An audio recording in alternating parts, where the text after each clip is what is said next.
नमस्कार दोस्तों, स्वागत है आपका मेथडा क्लासेस पर। दोस्तों, आज के इस वीडियो में हम बात करने वाले हैं राजस्थान अजमेर बोर्ड कक्षा 8 विषय विज्ञान के अध्याय 1 जिसका नाम है फसल उत्पादन एवं प्रबंधन में हम बात करने वाले हैं उर्वरक एवं खाद में अंतर की, है ना। उर्वरक और खाद में क्या क्या अंतर है, जो कि एक मोस्ट इंपोर्टेंट टॉपिक है और एग्जाम में हर बार पूछा जाता है, इसलिए आप ध्यान से देखें और समझें। देखते हैं उर्वरक।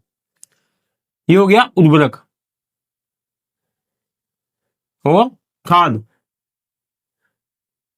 इनमें क्या क्या अंतर है देखते हैं। नंबर 1, उर्वरक मानव निर्मित रासायनिक पदार्थ है। उर्वरक क्या है? मानव निर्मित रासायनिक पदार्थ है। उर्वरक मानव निर्मित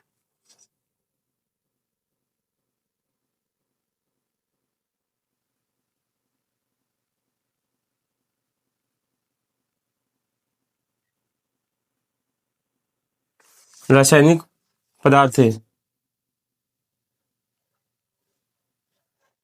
उर्वरक क्या है भाई? मानव निर्मित रासायनिक पदार्थ है। जबकि खाद क्या है? खाद देखते हैं। खाद एक कार्बनिक यानी जैविक पदार्थ है। खाद एक कार्बनिक यानी यानी जैविक पदार्थ है।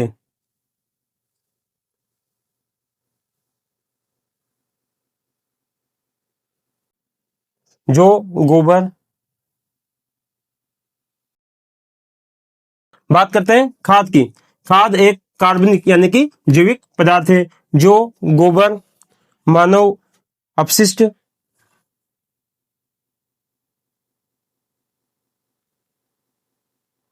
जो गोबर, मानव अपशिष्ट एवं पौधों के अवशेष के एवं पौधों के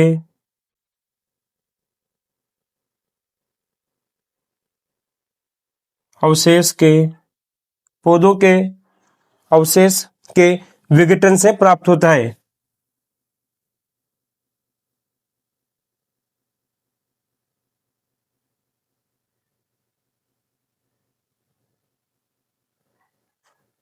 विघटन से प्राप्त होता है। उर्वरक नंबर 2, उर्वरक उर्वरक का उत्पादन फैक्ट्री में होता है। उर्वरक का उत्पादन यानी निर्माण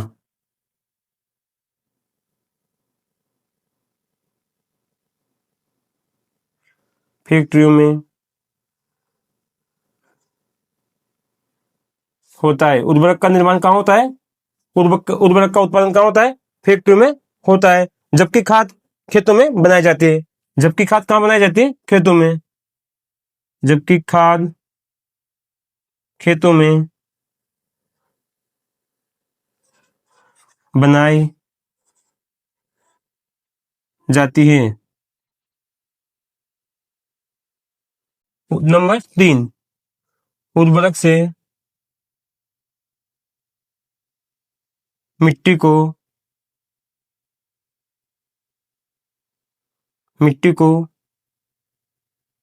हुमस यानी नमी प्राप्त नहीं होती है। प्राप्त नहीं नहीं होती है। जबकि खाद से मिट्टी को प्रचुर मात्रा में हुमस प्राप्त होती है। जबकि क्या होता है? खाद से जबकि खाद से मिट्टी को प्रचुर मात्रा में प्रचुर मात्रा में हुमस प्राप्त होती है।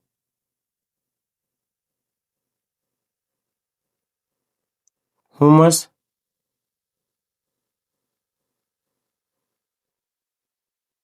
प्राप्त होती है।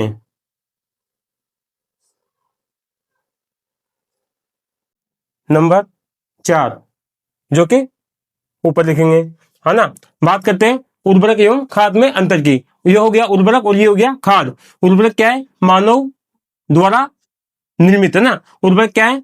उर्वरक मानव निर्मित रासायनिक पदार्थ है, यानी मानव के द्वारा बनाया गया रासायनिक पदार्थ है। और खाद क्या है? खाद एक कार्बनिक यानी कि जैविक पदार्थ है, जो गोबर, मानव के अपशिष्ट, पौधों के अवशेषों के विघटन यानी गलने से प्राप्त होता है।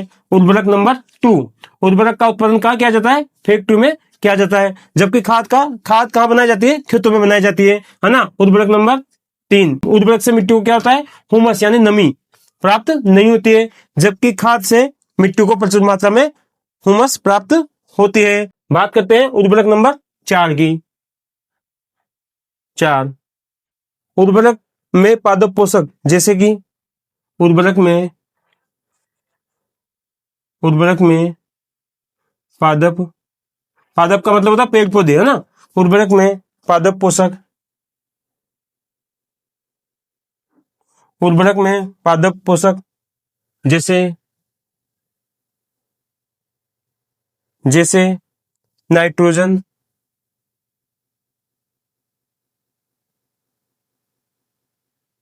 जैसे नाइट्रोजन, फास्फोरस,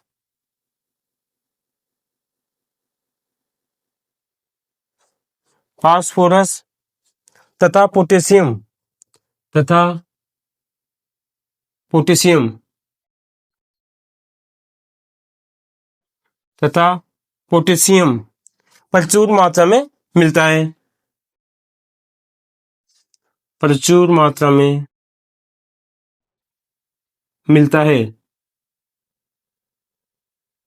मिलता है। बात करते हैं खाद की। खाद में पादप पोषक, खाद में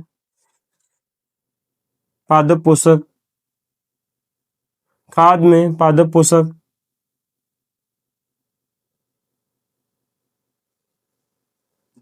तुलनात्मक रूप से कम होता है।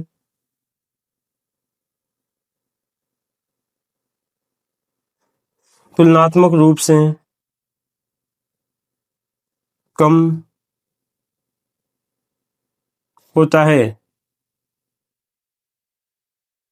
एक बार फिर देखते हैं उर्वरक और खाद में अंतर। उर्वरक में क्या होता है?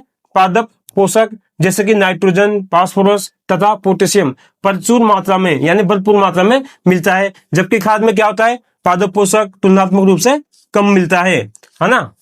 नेक्स्ट बात करते हैं कृषि पद्धतियां, चरण नंबर 4, सिंचाई की, है ना। सिंचाई क्या है भाई, और सिंचाई किसे कहते हैं ना। उचित समय एवं विभिन्न अंतराल पर, उचित समय, उचित समय एवं विभिन्न विभिन्न अंतराल पर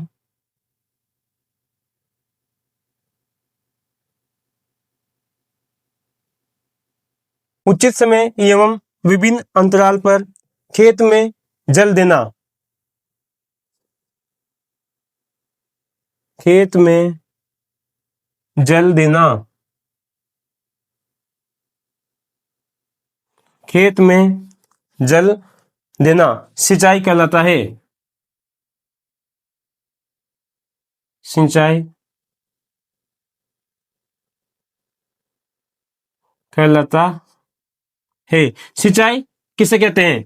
सिंचाई उचित समय पर एवं विभिन्न अंतराल पर, उचित समय होना चाहिए और अंतराल भी विभिन्न होना चाहिए। अब बात करते हैं सिंचाई के स्रोतों की, है ना। हेडिंग डालते हैं सिंचाई के स्रोत। सिंचाई के स्रोत, सिंचाई के कौन कौन से स्रोत हैं? जैसे कि कुएं, कुएं, जलकूप, तालाब या झीलें, तालाब या झीलें, बांध, नहर आदि। आदि क्या है? सिंचाई के स्रोत हैं। इन स्रोतों के माध्यम से सिंचाई की जाती है। अब बात करते हैं सिंचाई के प्रकार की। सिंचाई के प्रकार, सिंचाई के कौन कौन से प्रकार है? सिंचाई के दो प्रकार है ना, सिंचाई दो प्रकार से की जाती है। सिंचाई सिंचाई दो प्रकार से की जाती है।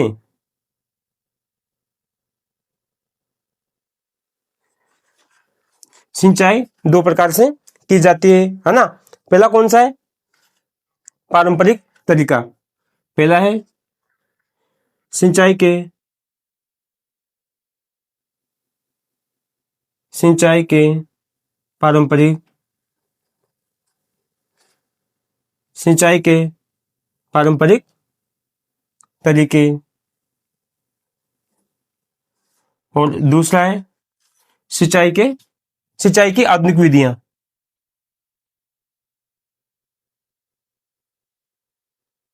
सिंचाई की आधुनिक विधियां।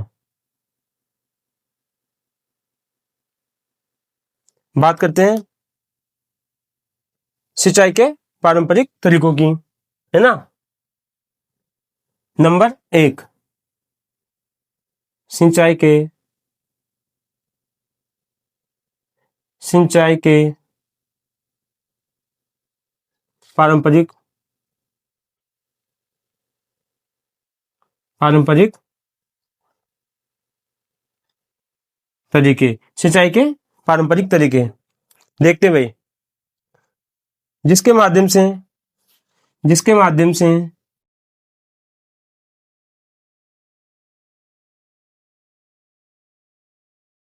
जिसके माध्यम से झीलों एवं नहरों में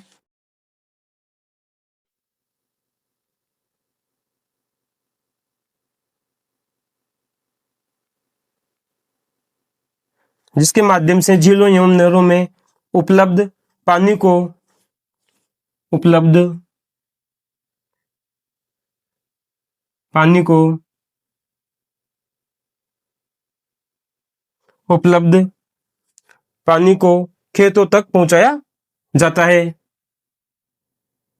पानी को खेतों तक पहुंचाया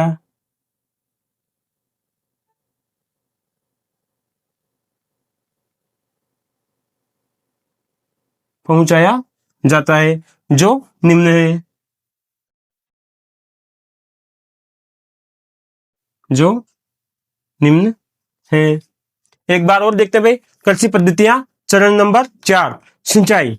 सिंचाई उचित समय एवं विभिन्न अंतराल पर खेत में जल देना क्या कहलाता है? सिंचाई कहलाता है। बात करते हैं सिंचाई के स्रोतों की। सिंचाई के कौन कौन से स्रोत होते हैं? जैसे कि कुआं हो गया, जलकूप हो गया, तालाब, झीलें, बांध, नहर आदि सिंचाई के स्रोत हैं।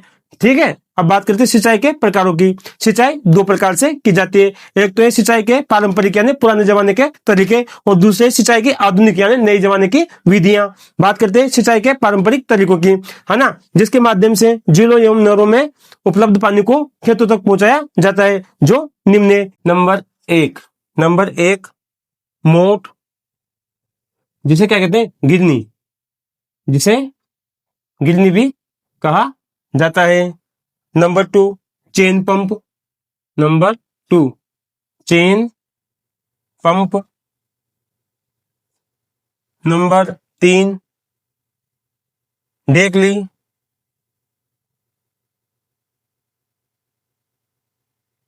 ढेकली। नंबर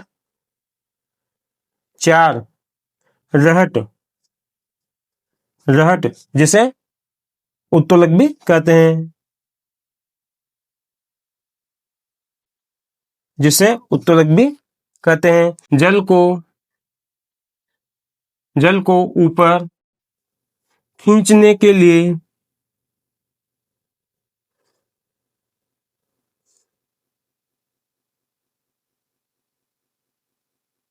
जल को ऊपर खींचने के लिए पंप का उपयोग किया जाता है?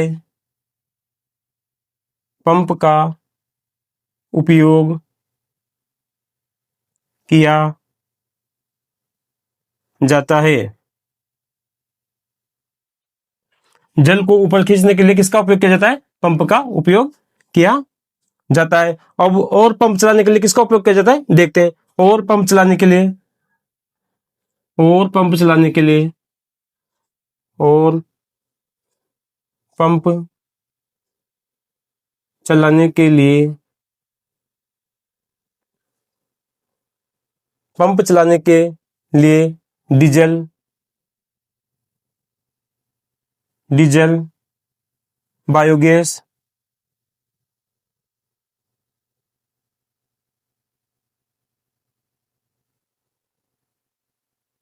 डीजल, बायोगैस, विद्युत, विद्युत एवं सौर ऊर्जा का उपयोग किया जाता है। सौर ऊर्जा का उपयोग किया जाता है। सौर ऊर्जा का उपयोग किया जाता है ना। नंबर 2, सिंचाई की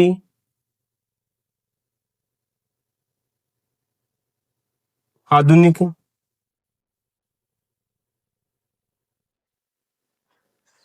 विधियां।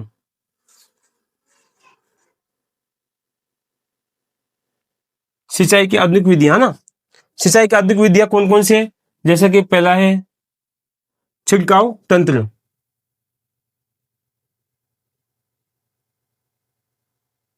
छिड़काव तंत्र। दूसरा है ड्रिप तंत्र, ड्रिप तंत्र। बात करते हैं नंबर 1 की। नंबर 1 है छिड़काव तंत्र की, है ना। छिड़काव तंत्र, छिड़काव तंत्र। देखते हैं भाई छिड़काव तंत्र। इस विधि का उपयोग, इस विधि का उपयोग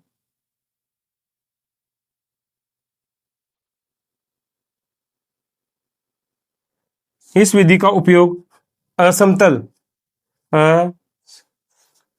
असमतल भूमि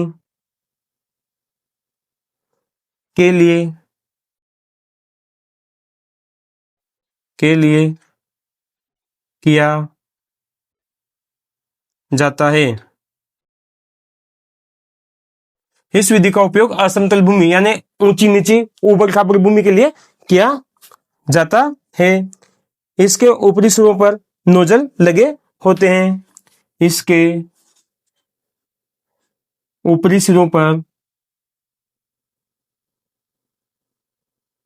सिरों पर नोजल लगे होते हैं। इसके ऊपरी सिरों पर नोजल लगे होते हैं। इसका छिड़काव पौधों पर इस प्रकार होता है। इसका छिड़काव पौधों पर, इसका छिड़काव पौधों पर इस प्रकार होता है।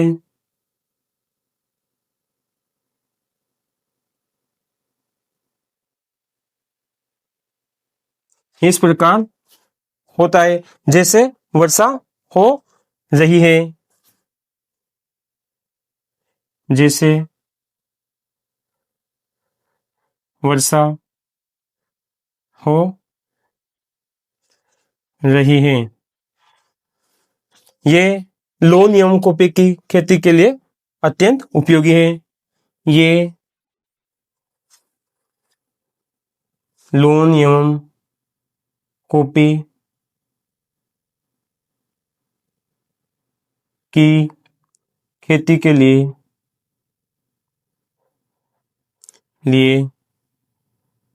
अत्यंत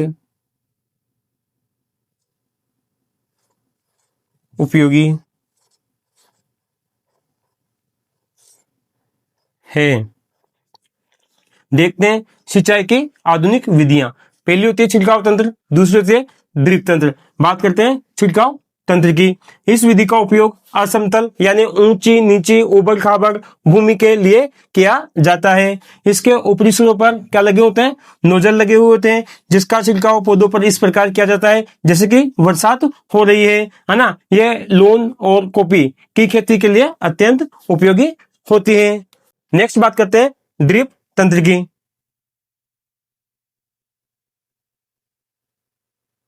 ड्रिप तंत्र, इस विधि में जल बूंद बूंद करके इस विधि में जल बूंद बूंद करके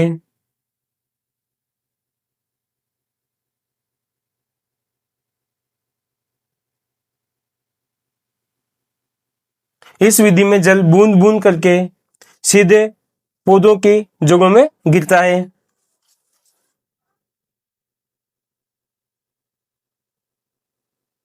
सीधे पौधों की जड़ों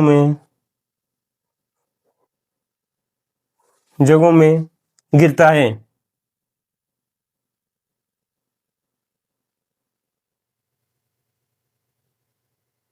जिसे ड्रिप तंत्र कहते हैं। जिसे ड्रिप तंत्र कहते हैं। जिसे ड्रिप तंत्र कहते हैं। इससे पानी बिल्कुल व्यर्थ नहीं होता है। इससे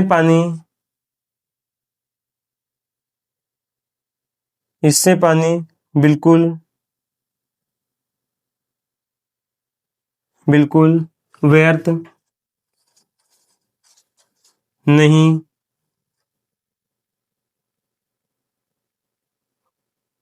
होता है। बात करते हैं ड्रिप तंत्र की।